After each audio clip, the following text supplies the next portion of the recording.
জুলুম, মেয়েদের উপর একটা জুলুম। শেষ জামানে হাদিস এসেছে যে আখিরুজ জামানে মেয়েদেরকে ধরা হবে, মানে মেয়েরা ধরা দিবে না, ধরা হবে, ধরা হবে, পেট কেটে ফেলা হবে, এর ভিতরে যা আছে ওকে বের করে ফেলা হবে।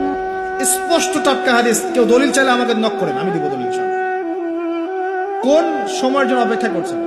এই সিজারিয়ান এই ট্রেডিশনটা আজকে থেকে 50 বছর আগে ছিল। আপনার দাদিরা কি এইভাবে সন্তান জন্ম দিয়েছে? তাদের 11টা বাচ্চা হইতো, 12টা 15টা বাচ্চা হইতো, আর আমার একটা দুইটাতেই সিজার লাগে। গরু ছাগলের বাচ্চা হয়, আমাদের বাচ্চা হইতে পারে না? সুবহানাল্লাহ, সুবহানাল্লাহ। ইভেন আমার ক্ষেত্রে এমন হয়েছিল। 12 ঘন্টার মধ্যে না করলে আপনার ওয়াইফকে বাঁচানো যাবে না। বললাম ওয়াইফ বাঁচবে, নর্মালি হবে, নর্মালি করবে।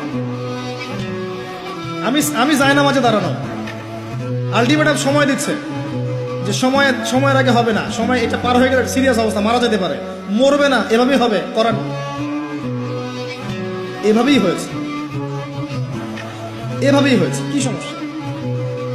মানুষকে ভয় দেখানো হয় না। আমি কথাটা এই জন্য বললাম যে যারা পুরুষ আছেন আপনারা এবং যারা সন্তানের বাবা হচ্ছেন, আপনারা আপনাদের স্ত্রীদের জীবনটাকে এভাবে ধ্বংসের মুখে ঠেলে দিন।